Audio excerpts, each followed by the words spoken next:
Thank you for stopping by. I am Jeffrey Weiss, your political activist, keeping you informed of local and world events.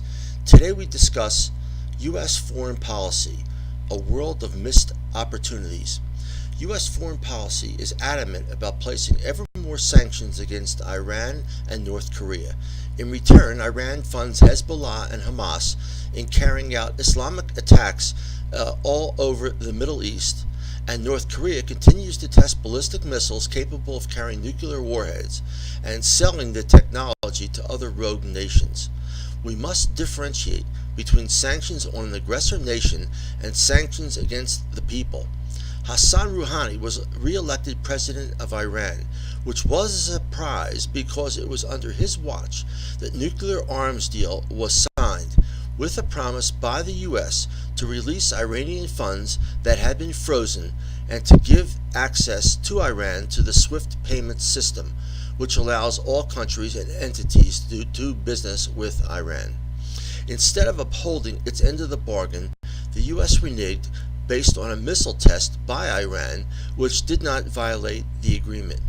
The moderates in Iran had a chance to become ever more powerful, driving the Iranian society toward capitalism, and there were even signs of democracy breaking out. If the U.S. upheld its end of the bargain, the Iranian economy would blossom, which is even, to some extent, happening under U.S. sanctions. The momentum toward democracy could become unstoppable. Instead, U.S. policy is to keep sanctions in place, which keeps the hardliners in power and stops capitalism and democracy from proliferating. In 10 to 20 years, Iran could be a fully capitalistic society and on their way to full democracy and an active, positive member of the world order, one promoting peace because war costs money and interferes with trade.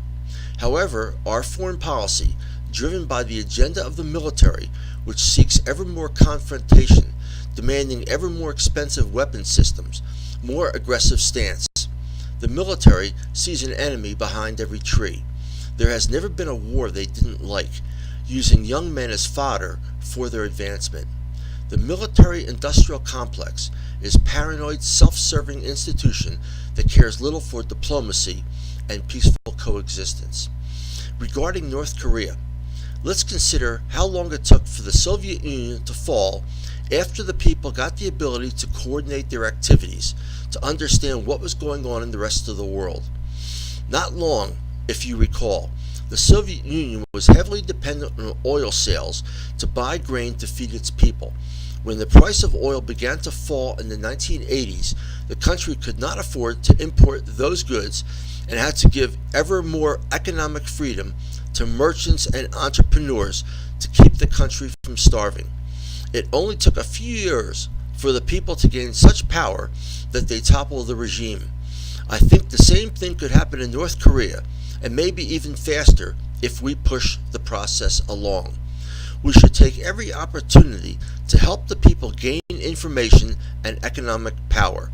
The Soviet era teaches us that nothing is more potent than exposing people to the prosperity and freedoms of the world around them. And just how do we do that? First, we can pay people to travel in and out of North Korea with information. We can do that? Yes, the border is porous. Money opens doors of opportunity, big windows you can drive a bus through, literally. And the black market rate for money exchange is 4,000 won to the dollar. We're talking small change to get people in and out of the country, either through China or Russia. We can work with those countries to allow more people in and to return. There are things we can use to bargain with, like our Asian shift, which, by the way, is partially due to the belligerent stance of the Kim regime. We probably save billions in military costs for every dollar we invest in paying for North Korean tourists. What else can we do besides the tourist thing? Pay for North Koreans to go to school in China or South Korea or even America. Have them gain skills that are indispensable to the growth of North Korea. Then there are the churches and missionaries that move people back and forth across the border. We can support them. We're talking a few $1,000s a year, not millions of dollars. What will China's view be on this? The Chinese don't want North Korea to implode. They don't want millions of refugees crossing the border so that they'll have to feed and house and care for them. If we show them a way to avoid that, at no cost to them, I think that they would jump at that. We can ask China to train North Koreans how to run a country, build a banking industry, build infrastructure, and use their low-cost labor to sell some of the coal and ore that are plentiful there. China has a lot to lose with an unstable North Korea. It's in their best interest, and ours, to work together on this thing. North Korea is in a similar but more infantile stage of capitalism, but it is taking hold. Instead of allowing free trade to go on, the U.S. closes off borders. There is a small but thriving capitalism going on. It is evident on the streets of Pyongyang. There was active trade going on at the border town of Dandong between China and North Korea until the CIA set up a spy operation there, which brought the attention of the North Koreans and shut most of it down, and in the process halted the rescue of prisoners fleeing from North Korea. But what's a few dozen lives to the CIA? Gross stupidity, making North Korea more paranoid, shutting down the progress that the free trade was making and its influence on furthering capitalism.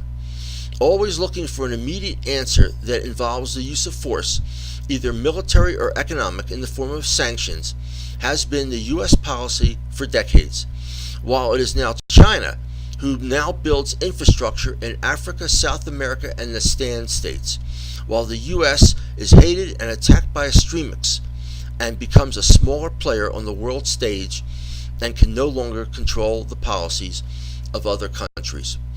Good thinking, America. If my articles interest you, please use the link to check out my website and books. Thank you very much.